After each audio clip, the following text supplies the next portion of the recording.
Our coverage continues here in Houston. Next up, the women of Abilene Christian, led by Julie Goodenough, last year going 9-9 in the Southland, set program mark of, for the first time, being eligible for NCAA Division I postseason play.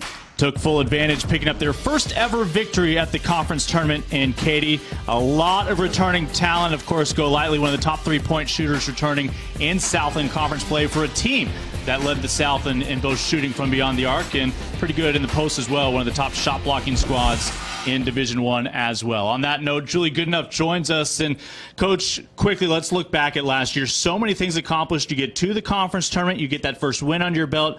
What's next on the checklist for this program?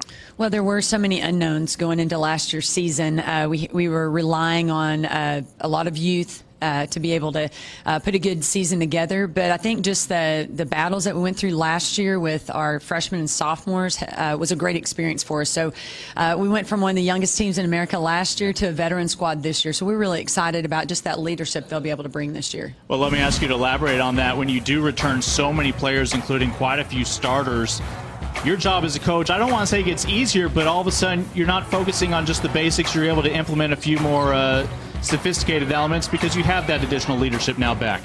Well, we've already realized that just in our early practices this October that the leadership of our team has really stepped up. That we have a big junior class, and I think that they learned a lot with all the experience they had last year on the court. And so there's been a huge difference in our practices this year compared to last year, just in the energy, the focus, and just the maturity. And I credit our junior class a lot with that. Even your newcomers really aren't that new. They have experience. Jazz Taylor, Lexi Duque.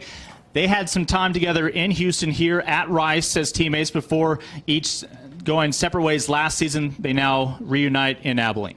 Well, it's really interesting how things turn out. Lexi and Jazz are the best of friends, and they were really good friends at Rice. And Lexi came to us last year and set out and learned our system, and then we were able to get Jazz to follow her. And these two play really well together. They are two of the same spirit. I mean, just very competitive, ultra competitive. They're very passionate about basketball, and they've really ignited our team just with a certain level of toughness and grit that they bring every day. Let's take a look at some of the key dates for Abilene Christian. You're going to start on the road with some Division I tests at New Mexico State, at Tulsa, but then Arkansas comes to town at the start of December. Well, we're really excited and grateful that Arkansas is willing to come to Abilene. This is obviously the first SEC opponent we've ever had come to Moody. Might be the only one. So we're doing a great job, I think, with our marketing and our promoting of this game. Just trying to have a good crowd there, and you know, it's an exciting time for us to get this caliber of an opponent to come to Moody. And then your last game of the 2018 calendar year at Texas Tech. What a regional rivalry that has started to grow to be between those two Division I programs. Coach, all the best. We look forward to seeing you back in Katy and continue to find success in the postseason as well.